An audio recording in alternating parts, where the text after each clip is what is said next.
Assalamualaikum everyone. Hello and welcome to IQ star education. फिर से एक नई वीडियो के साथ आप लोगों का बहुत स्वागत है। लास्ट वीडियो में हमने डिफ्यूजन एंड इम्बाइबेशन देखा था बॉटनी के पार्ट 1 में, जो कि एक प्लांट वाटर रिलेशनशिप था। और इन दिस वीडियो हम वापस से एक प्लांट वाटर रिलेशनशिप को देखने वाले हैं, स्टडी करने वाले हैं, and that is nothing but osmosis.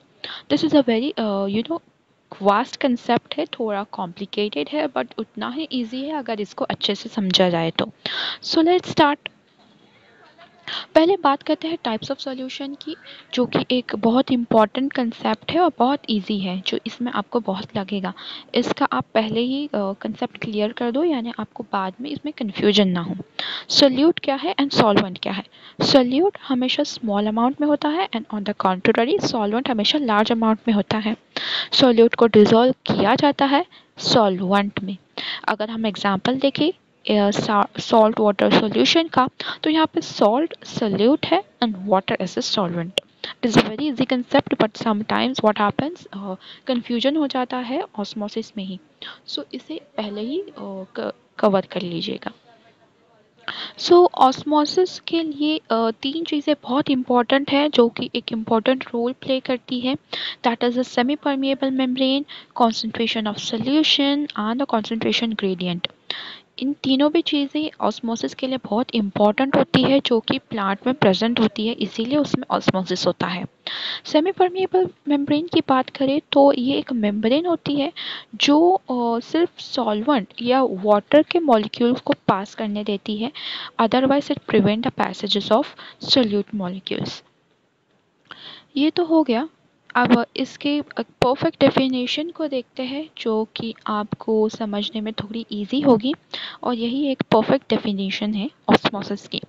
So when two solutions of different concentrations are separated by means of a semi-permeable membrane, the diffusion of water or solvent takes place from the solution of lower concentration to the solution of higher concentration until a state of dynamic equilibrium is attained.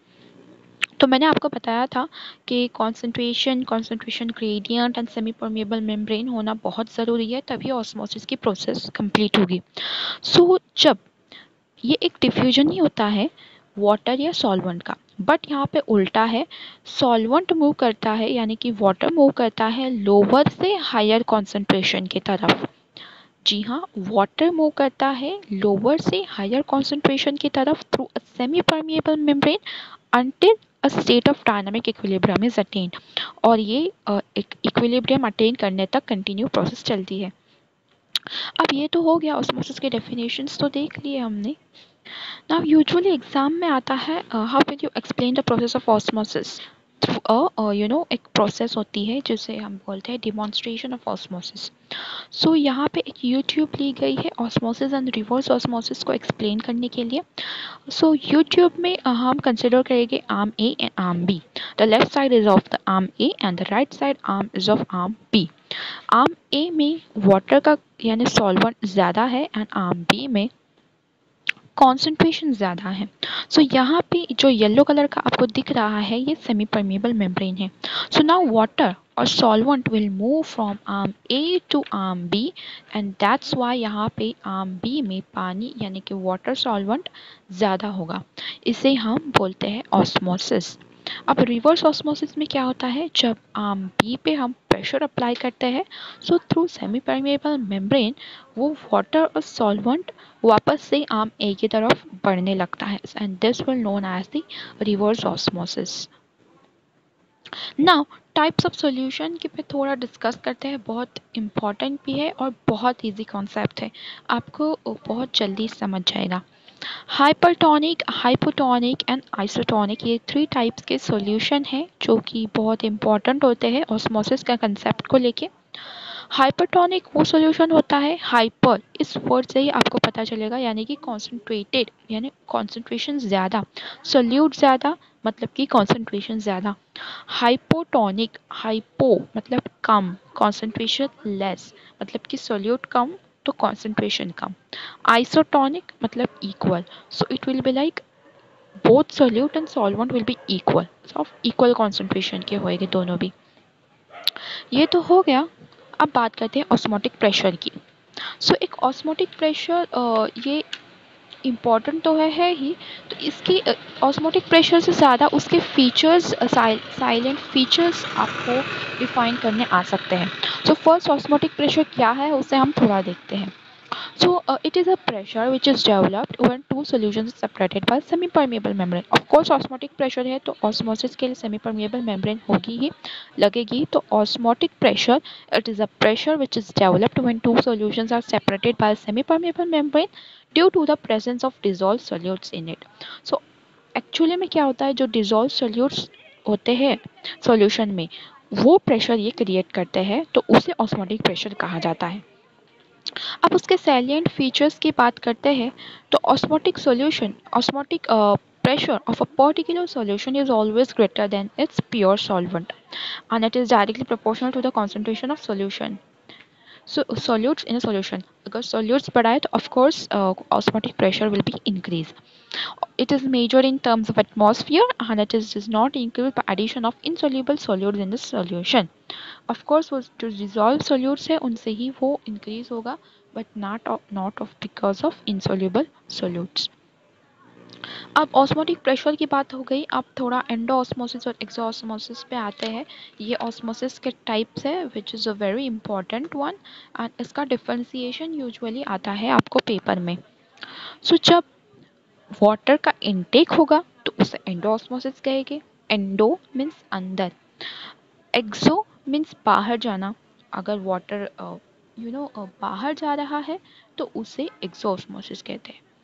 अब usually हम cell को लेके थोड़ा concept इस पे देखते हैं। अगर सेल को लिया जाए और उससे हाइपोटोनिक मतलब कम कॉन्सेंट्रेशन वाले इस पे डालें तो फिर एंडोऑस्मोसिस होगा, यानी कि पानी अंदर आएगा। एज यूजुअली हमने देखा है कि वो कम से ज़्यादा की तरफ आता है पानी, तो बाहर का कम रहा तो बाहर से अंदर आएगा। अगर हाइपरटोनिक यानी अगर बाहर का कॉन्सेंट्रेशन ज़्यादा रहा तो अंदर से बाहर जाएगा, यानी कि कम से ज़्यादा की तरफ भरेगा। तो ये एक डिफरेंशिएशन पॉइंट हो जाता है कि एंडोऑस्मोसिस तब होता है जब हाइपोटोनिक में रखा जाता है एंड एक्सोऑस्मोसिस तब होता है जब हाइपरटोनिक सॉल्यूशंस में रखा जाए। ऑल्सो एंडोऑस्मोसिस से टर्जिडिटी होता है, मतलब कि सेल टर्जिड बन जाता है एंड एक्सोऑस्मोसिस से सेल फ्लैसिड हो जाता है and it causes also plasmolysis and deplasmolysis of the cell.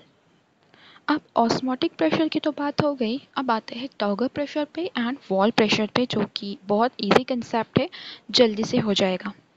So turgor pressure के हम देखा जाए तो turgor pressure is defined as the pressure developed on the cell wall due to the turgidity of the cell. Cell turgid होने की वजह से जो सेल वॉल पे प्रेशर पड़ता है उसे टर्गर प्रेशर के नाम से जाना जाता है।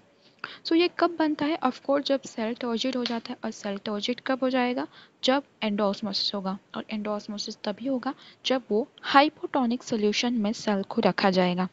When cell is kept in the hypotonic solution endosmosis होगा and that's why turgor pressure is developed on the cell wall. अब वॉल प्रेशर क्या है, so wall pressure is when the cell is kept in hypotonic solution, endosmosis occur and cell become turgid. Of course cell turgid बनने के बाद जब cell wall होती है elastic, वो develop करती है pressure which is known as the wall pressure and sometimes turgor pressure is equal to the wall pressure. So this was about the pressure and osmosis. Now it's fact time. ये जो आप photo देख रहे हैं, इन woman का नाम है एल्विया नवासा। सो इन्हें बहुत सारे मेडल्स मिले हैं स्पोर्ट्स के लिए and at the age of 83 also ये स्पोर्ट्स में बहुत अच्छी रह चुकी है। सो कमेंट डाउन अगर आपको इनके बारे में पता था, अगर नहीं पता था तो आप ऐसे और अच्छे वीडियोस के लिए हमें लाइक करें, शेयर करें, सब्सक्राइब करें। Thank you for watching.